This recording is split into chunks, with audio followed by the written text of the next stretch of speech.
worst movie ever made was Geely with Jennifer Lopez and that Matt guy. That y'all know what I'm talking about. That movie sucked. So the worst movie ever was Elizabethtown with Orlando Bloom and Kirsten Dunst. The movie had no substance, had no dialogue, and pretty much wasted 2 hours of my day. The worst movie I've ever seen is the Hairspray, that musical with John Travolta. What was that? That was ridiculous.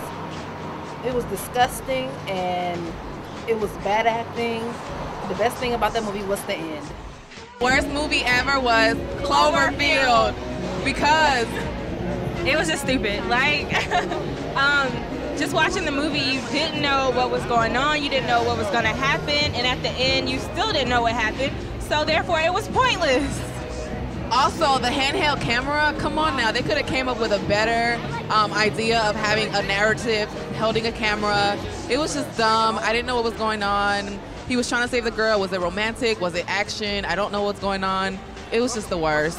And you had a headache after the movie, so therefore, don't ever go see that movie. It's the worst movie ever.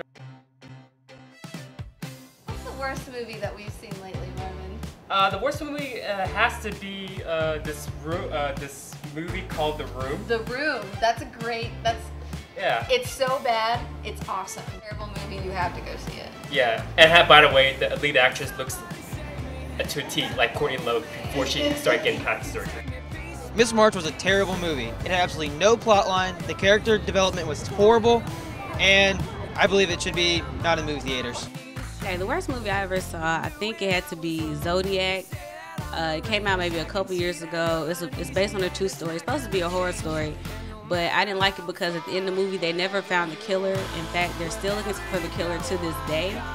And the movie is like 2.5 hours, and I was mad to be sitting there for 2.5 hours, and they don't even find the